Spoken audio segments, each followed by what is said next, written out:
आज आपल्यासोबत आहेत बहुजन समाज पार्टीच्या उमेदवार, ज्या अधिकृत उमेदवार म्हणून जाहीर केलेल्या आहेत, मीनाताई गायकवाड.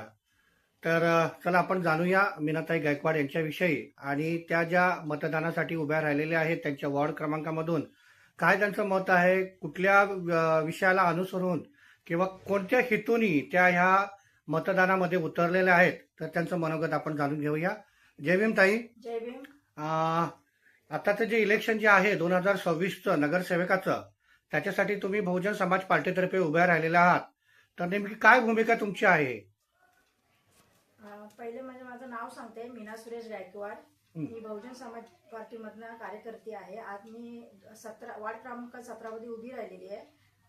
तर माझ्या अशा समस्या आहेत की मी सुद्धा एक साधारण लेडीज आहे आणि ज्या समाजाचं जे मला काम करायचं आहे ते पण आपले साधेच समाज आहे. त्याच्यामुळे मी उभी राहिलेली की त्यांच्या समस्या, पाण्याच्या समस्या आहेत, काही रोडच्या समस्या आहेत, काही बायकांचे रोजगारचे समस्या आहेत आणि जे आत्ताच्या परिस्थितीत अत्याचार चालू आहेत, मुलींवरती जे अत्याचार चालू आहेत त्यांच्यावरती जे मुद्दे आहेत ते मेन मला पूर्ण करायचे आहेत. पनवेलच्या नेमकं काय समस्या तुम्हाला अशा प्रकर्षाने जाणवतात आणि ज्याच्यावरती तुम्हाला असं वाटतं की आपण फोकस केला पाहिजे?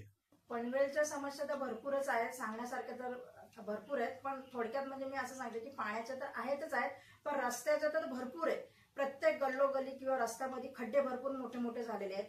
ते महानगरपालिका त्यांनी थोडं लक्ष दिलं असतं तर आज ही वेळ आपल्यावर आली नसती. पण आपण जर निवडून आलो तर ह्याचं निश्चित आपण ते काम करू शकतो. बरं ताई, तुम्ही ज्या वॉर्डमधून उभे राहिलेले आहात ते जो वॉर्ड आहे तो बहुतांश जो आहे तो झोपडपट्टीचा एरिया आहे. जसं पंचशील नगर आहे किंवा बऱ्याच अशा ज्या एकाच दोन जो झोपडपट्टी आहेत त्याला संलग्न आहेत. तर त्यांच्या ज्या अजून ज्या आहेत ना त्या बेसिक गरजा म्हणजे लाईट नाही आहे, पाणी नाही आहे, शौचालयाची त्यांची दुरावस्था आहे. आता आपण बघितलं असेल की पाचच्या आठवड्यामध्ये एक विजेची तार जी होती ती पंचशीलच्या झोपडपट्टीवरती पडून तिथे बऱ्याच प्रकारे वित्तहानी झालेली आहे. तर ह्या झोपडपट्टीच्या सुधारण्यासाठी काय नेमकी तुमची भूमिका असेल?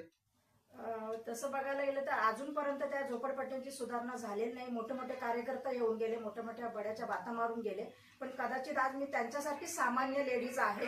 तर त्यामुळे मी त्यांच्या घराची किंवा पाण्याची सगळ्या सोयी मी निवडून जर आली तर या नक्कीच करणार. पहिले म्हणजे त्यांचं घर पक्के घर बांधून देणार. ते घर बांधल्यानंतर त्यांची पाण्याची, लाईटीची या सगळ्या सोयी आपण करू शकतो, कारण ते सामान्य लोक, तशी मी सुद्धा त्यांच्यासारखी सामान्य आहे. बरं, अजून एक असा सर्वसामान्यांकडून प्रश्न होता की पनवेल महानगरपालिका एवढ्या वर्ष होऊन सुद्धा अजूनपर्यंत पनवेल महानगरपालिकेमध्ये परिवहनची व्यवस्था झालेली नाही. पनवेल महानगरपालिकेने बसची व्यवस्था केलेली नाही. त्याच्यामुळे काय होतंय की सर्वसामान्य जे लोक आहेत ना त्यांना बराच असा रिक्षांचा भुर्दंड भरावा लागतो. त्याविषयी तुमची काय भूमिका आहे? नाही, ह्या विषयात तर खूप मोठा विषय आहे की सामान्य माणसांचे खूप हाल चाललेले असतात. कारण वेळोवेळी रिक्षा भेटत नाही. रिक्षा जरी भेटल्या तरी त्या रिक्षामध्ये 10-10, 4-4 जण लोक बसलेले असतात, त्यांचे खूप हाल चाललेले असतात. त्यामुळे महानगरपालिकेच्या बसेस ज्या आहेत त्या वेळोवेळी चालू झाल्या पाहिजे. बर, आता हे जे पनवेलमध्ये आहे, आपण एक नवीन एअरपोर्टची स्थापना झाली आहे, बरोबर, पण ते रस्त्याची जी दुरावस्था आहे ना ती दुरावस्था अत्यंत बिकट अशी आहे. त्याच्याविषयी तुमचं काय मत आहे? रस्ते तर खराब आहेतच, रस्त्याविषयी तर काय कोणाला बोलू शकत नाही. पण हे मोठे मोठे लोक जर आजपर्यंत एवढ्या वर्षी काय काम करतायत, मग आजपर्यंत ते रस्ते दुरुस्त का नाही?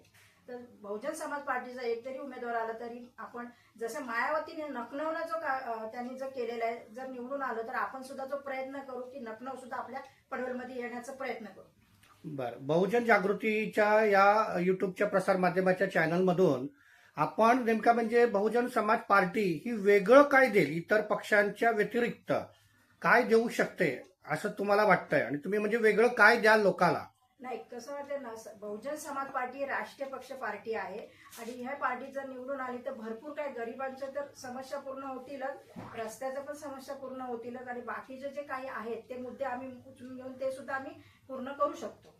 काय वाटतं तुम्हाला हे येणाऱ्या आगामी निवडणुकीमध्ये खरंच पनवेलमध्ये बहुजन समाज पार्टीला म्हणजे असं चांगलं चित्र बघायला मिळेल? हो, नक्कीच बघायला मिळेल. कारण गरीब लोक आता कसं माहितीये, बाबासाहेबांनी आपल्याला ह्याच्यातून बाहेर काढले, तर त्या समाजाने समजलं पाहिजे की आपल्या गळ्यात मटके न यायला, तर आपलं संविधान वाचायचं असेल तर आपल्याला या बहुजन समाज पार्टीतली उमेदवार जी उभी आहे तिला जर निवडून आणलं तर कदाचित आपलं संविधान वाचू शकतो. बरं, ह्याआधीही तुम्ही नगरसेविकेच्या निवडणुकीला उभा राहिला होता, बरोबर, आणि आता पुन्हा नव्याने तुम्ही नगरसेविकेच्या निवडणुकीला उभ्या राहिलेल्या आहात. म्हणजे नेमकं काय असं विषय आहे की बाबा त्यावेळेला तुम्हाला फार कमी मतं पडली होती आणि ह्या वेळेला तुम्हाला म्हणजे असं वाटतं का की खरोखर जिंकून येण्याचे काहीतरी चान्स आहेत किंवा होप्स आहेत? नाही, मागच्या वेळेला माझी पहिलीच वेळ होती, त्यावेळेला समाज थोडा कमी ओळखत होता. पण आता ज्या परिस्थितीने आम्ही छोटी छोटी मोठी कामं केलेली आहेत, त्या पद्धतीने ते समाज आम्हाला ओळखते आणि त्यांना ते समजून गेले की नाही बाबा, आपण हे जर उमेदवाराला उभून आलं तर आपली कामं नक्कीच पूर्ण होतील. बरं, मला थोडक्यात आपण केलेल्या कामाच्या विषयी जर सांगितलं तर ताई बरं होईल, कारण की बऱ्याच लोकांना काही म्हणजे बऱ्याच लोकांना काही गोष्टी माहिती नसतात, तर या प्रसार माध्यमाच्या निमित्ताने काही गोष्टी त्यांना माहिती होऊन जातील. तुम्ही काय थोडीफार जी कामं केली असतील त्याचं जरा प्रेक्षकांना सांगितलं तर फार बरं होईल. नाही, मी समाजामध्ये भरपूर काही कामं केलेली आहेत, पण छोटी मोठी कामं जी गरिबांची आहेत, आदिवासींची जी कामं आहेत, ती कामं मी केलेली आहेत आणि त्यांच्या बरोबर जिथं ज्यांचं प्रॉब्लेम सॉल्व्ह आहे तिथे तिथे मी त्यांच्या हजर राहिलेले आहे आणि त्या पद्धतीने मी त्यांची अशी कामं केलेली आहेत की पोलीस स्टेशन म्हणा किंवा इतर कुठलेही कार्य असू दे, त्या पद्धतीने मी त्यांची कामं करून दिलेली आहेत. धन्यवाद ताई, तुम्ही जो बहुजन जागृती या चॅनलसाठी वेळ दिला आहे आणि तुमच्या ह्या ज्या राजकीय घडामोडीसाठी आमच्या तुम्हाला खूप खूप सदिच्छा. तुम्ही निवडून आलात तर पुन्हा एकदा आम्ही तुम्हाला भेटायला येऊ. तोपर्यंत मनापासून धन्यवाद. जय भीम. थँक्यू.